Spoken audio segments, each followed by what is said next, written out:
जब भी स्वामी विवेकानंद जी का जिक्र होता है तो शिकागो में उनके द्वारा दी गई ऐतिहासिक भाषण याद आ जाती हैं।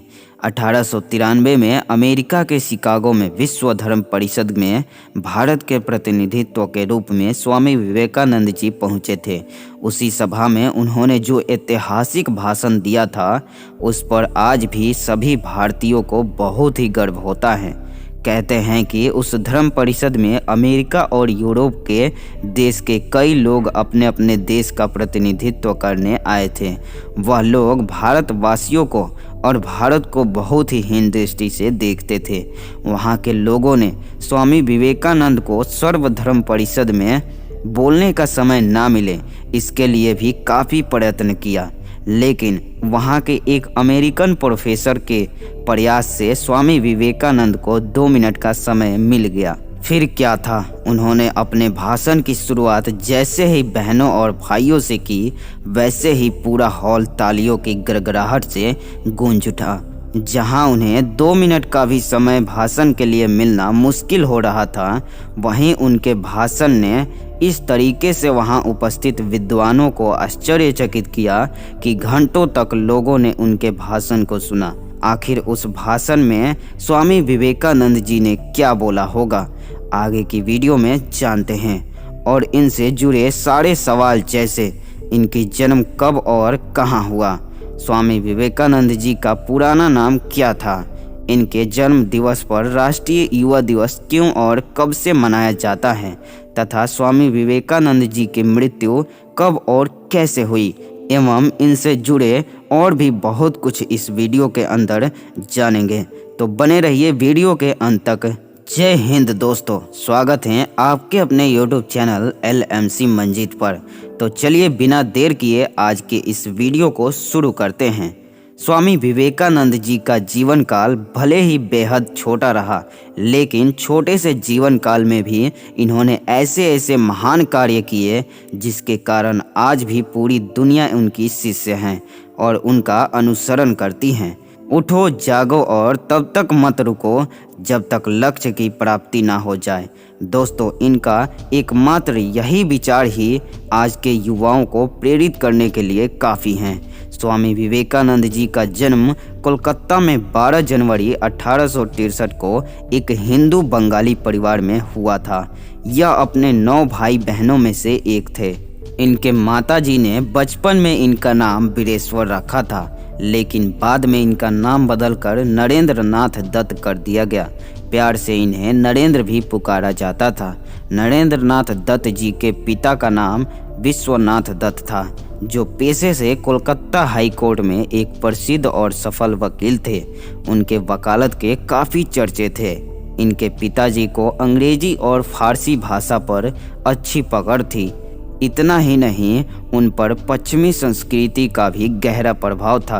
वहीं नरेंद्रनाथ दत्त की माता भुवनेश्वरी देवी एक धार्मिक विचारों वाली महिला थी, जिन्हें धार्मिक ग्रंथ जैसे रामायण महाभारत का अच्छा ज्ञान प्राप्त था। ऐसे में स्वामी विवेकानंद जी को अपने घर में पश्चिमी अंग्रेजी भाषा का प्रारंभिक ज्ञान के साथ ही अपनी माँ से हिंदू धर्म संस्कृति को करीब से जानने और समझने का भी मौका मिला। उनकी माँ का इन पर बहुत ही गहरा प्रभाव था। अपने माता और पिता के अच्छे संस्कारों से ही इन्हें एक अच्छी विचार शक्ति मिली। इन्हें बचपन से ही घुड़सवारी, कुश्ती और तैराकी का काफ़ी ज़्यादा शौक था। स्वामी विवेकानंद जी ने वेद, पुराण, पूंजीवाद, साहित्य, संगीत, दर्शन, राजनीतिक शास्त्र, गुरु ग्रंथ साहिब, बाइबल, कुरान जैसे कई पवित्र धार्मिक ग्रंथों को पढ़ लिया था। स्वामी विवेकानंद की प्रारंभिक शिक्षा मेट्रोपॉलिटन संस्थान से हुई थी। 1871 में इनका एडमिशन ईश्वर चंद्र विद्यासागर के मेट्रोपॉलिटन संस्थान में हुआ था।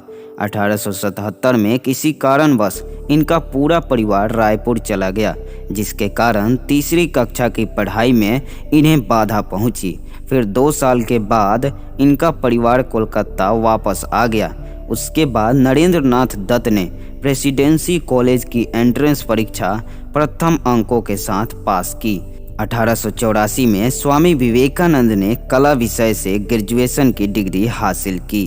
उसी साल उनके पिता के मृत्यु हो जाने के कारण उनके 9 भाई बहनों की जिम्मेदारी उनके सर पर आ गई, लेकिन वह घबराए नहीं। उन्होंने अपने जिम्मेदारियों को बहुत ही अच्छे से निभाया। विवेकानंद जी ने पढ़ाई के अतिरिक्त शारीरिक योग, खेल और अन्य गतिविधियों में भी भाग लिया करते थे। स्वामी विवेकानंद जी बचपन से ही बड़े कुशाग्र और तीव्र बुद्धि के थे। बचपन से ही उनके मन में एक ही चीज की लालसा थी कि परमात्मा को देखना है, उन्हें अनुभव करना है। वह बस चाहते थे कि उन्हें कोई ऐसा इंसान मिल जाए जिन्होंने खुद भगवान को देखा हो। इसी आशा में वे सबसे पहले ब्राह्मण समाज से जुड़े, लेकिन यहाँ भी उनकी जिज्ञासा शांत नहीं हो पाई। वे अपनी जिज्ञासा को शांत करने के लिए ब्राह्मण समाज के अलावा भी कई साधु संतों के पास भटके। एक बार उन्होंने महर्षि देवेंद्रनाथ से भी यही सवाल पूछा कि क्या आपने कभी ईश्वर को देखा है? तब महर्षि देवेंद्र ने उनके जिज्ञासा को शांत करने के लिए रामकृष्ण परमहंस के पास जाने की सलाह दी। दक्षिणेश्वर मंदिर पर ही पहली बार रामकृष्ण परमहंस और नरेंद्रनाथ दत्त की मुलाकात हुई। उस समय नरेंद्रनाथ दत्त ने रामकृष्ण परमहंस को भजन भी सुनाया। उस दिन रामकृष्ण परमहंस समझ गए थे कि यह बालक अन्य बालक से काफ़ी अलग हैं, जिसके साथ वे अपने हर एक विचार को साझा कर सकते हैं। रामकृष्ण परमहंस के रहस्यमय व्यक्तित्व से नरेंद्रनाथ दत्त भी काफ़ी प्रभावित हुए। उसके बाद उन्होंने उनसे वही प्रश्न पूछ दिया जिसका उत्तर जानने के लिए वे लंबे समय से हर जगह भटक रहे थे। उन्होंने रामकृष्ण परमहंस से पूछा कि क्या वे भगवान को देख सकते हैं?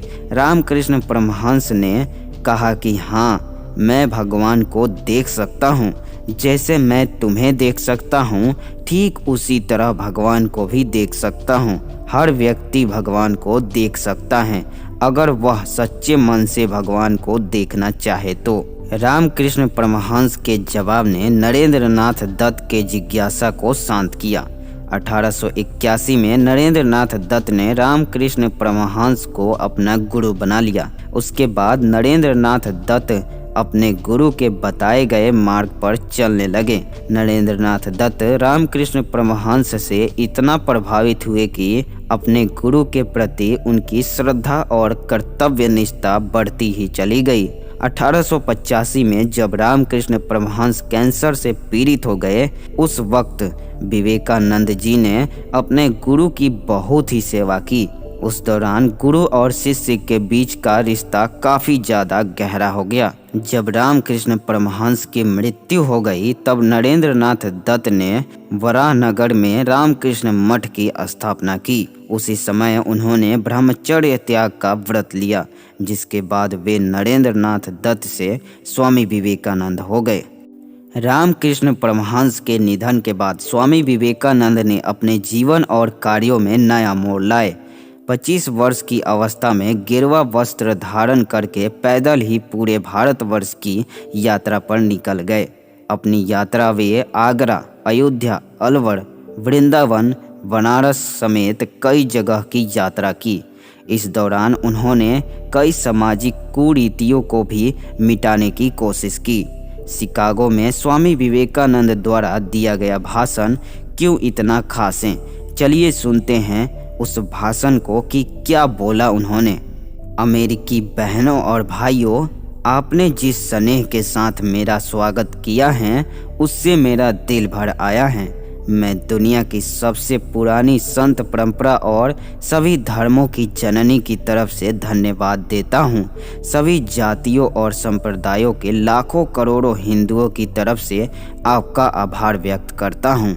मैं इस मंच पर बोलने वाले कुछ वक्ताओं का भी धन्यवाद करना चाहता हूं, जिन्होंने यह जाहिर किया कि दुनिया में सहिष्णुता का विचार पूरब के देशों से फैला है। मुझे गर्व है कि मैं उस धर्म से हूँ जिसने दुनिया को सहिष्णुता और सार्वभौमिक स्वीकृति का पाठ पढ़ाया है। हम सिर्फ सार्वभौमिक सहिष्णुता पर ही विश्वास नहीं करते, बल्कि हम सभी धर्मों को सच के रूप में स्वीकार करते हैं। मुझे गर्व है कि मैं उस देश से हूँ जिसने सभी धर्मों और सभी देशों के सताए गए लोगों को अपने यहाँ शरण दी। मुझे गर्व है कि हमने अपने दिल से इज़राइल की वो पवित्र यादें संजो के रखी हैं जिसमें उनकी धर्म स्थलों को रोमन हमलावरों ने तहस नहस कर दिया था और फिर उन्होंने दक्षिण भारत में शरण ली।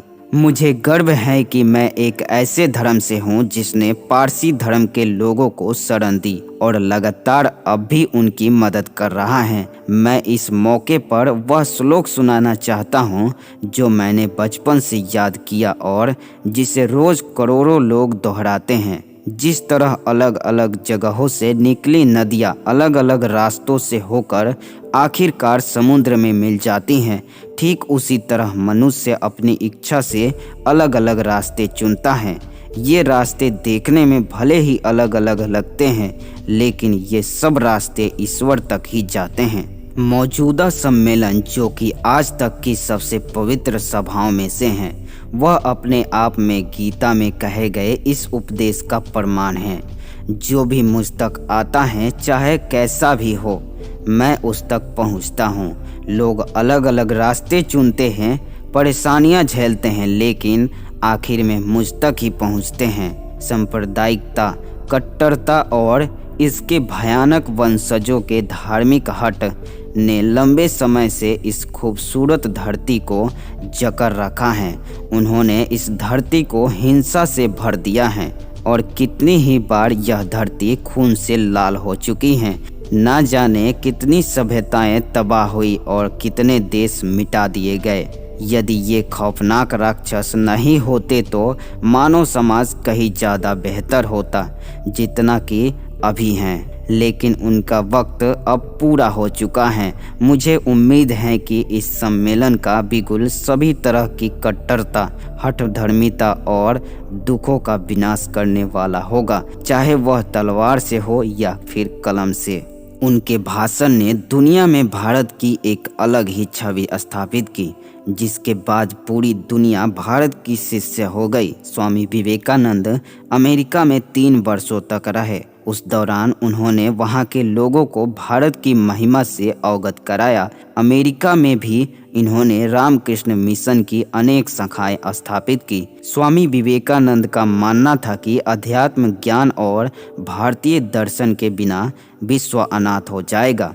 अमेरिका में कई विद्वानों ने उन्हें अपना शिष्य माना। शिकागो से वापस आने के बाद 1899 में वे एक बार फिर अमेरिका गए और वहां पर भारतीय आध्यात्मिकता का संदेश फैलाया। स्वामी विवेकानंद के जन्मदिन को राष्ट्रीय युवा दिवस के रूप में मनाने का मकसद युवाओं को उनके विचारों से प्रेरित करना है। स्वामी विवेकानंद का मूल मंत्र आत्मा की जागरूकता पर केंद्रित था।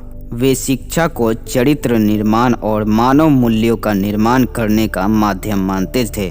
दोस्तों, भारत सरकार ने साल 1984 में स्वामी विवेकानंद के जन्मदिन 12 जनवरी को राष्ट्रीय युवा दिवस के रूप में घोषित किया था। तब से हर साल 12 जनवरी को राष्ट्रीय युवा दिवस के रूप में मनाया जाता है। स्वामी विवेकानंद की मृत्यु बेहद ही कम उम्र में, मात्र 39 साल की उम्र में 4 जुलाई 1902 को हो गई। उनकी मृत्यु भी एक रहस्य है। कुछ लोगों का कहना है कि स्वामी विवेकानंद जी का निधन तीसरी बार दिल का दौरा पड़ने से हुआ था। वहीं उनके शिष्यों के मुताबिक स्वामी विवेकानंद जी की मृत्यु ध्यान करने के दौरान हुई, जिसका जिक्र राम गोपाल चट्टोपाध्याय की किताब और के.एस. भारती के द्वारा लिखी एक अन्य किताब से मिलती हैं, जिसमें उन्होंने स्वामी विवेकानंद की मृत्यु के कारण को बताते हुए लिखा है कि तकरीबन शाम के 7 बजे स्वामी विवेकानंद ध्यान करने के लिए चले गए। उस समय उन्होंने अपने सभी साथियों और शिष्यों को विशेष मार्गदर्शन देते हुए कहा कि उनके ध्यान में कोई विघ्न ना डाले। ध्यान करते हुए ही उन्होंने महासमाधि ले ली। स्वामी विवेकानंद का दाह संस्कार बेल्लूर के गंगा नदी के तट पर चंदन की लकड़ी पर किया गया। इसी स्थान पर 16 वर्ष पूर्व उनके गुरु रामकृष्ण परमहंस का भी अंतिम संस्कार हुआ था। स्वामी विवेकानंद ने अपने मृत्यु की भविष्यवाणी पहले ही कर ली थी। वे जानते थे कि वे 40 वर्ष तक जीवित नहीं रहेंगे, इसलिए उन्होंने महासमाधि ले ली थी। तो मेरे प्यारे साथियों, उम्मीद करता हूँ कि इस वीडियो में स्वामी विवेकानंद जी से जुड़े लगभग सारे सवालों का जवाब मिल गए होंगे। इसी के साथ मिलते हैं एक और बेहतरीन वीडियो के साथ। तब तक के लिए जय हिंद, वंदे मातरम।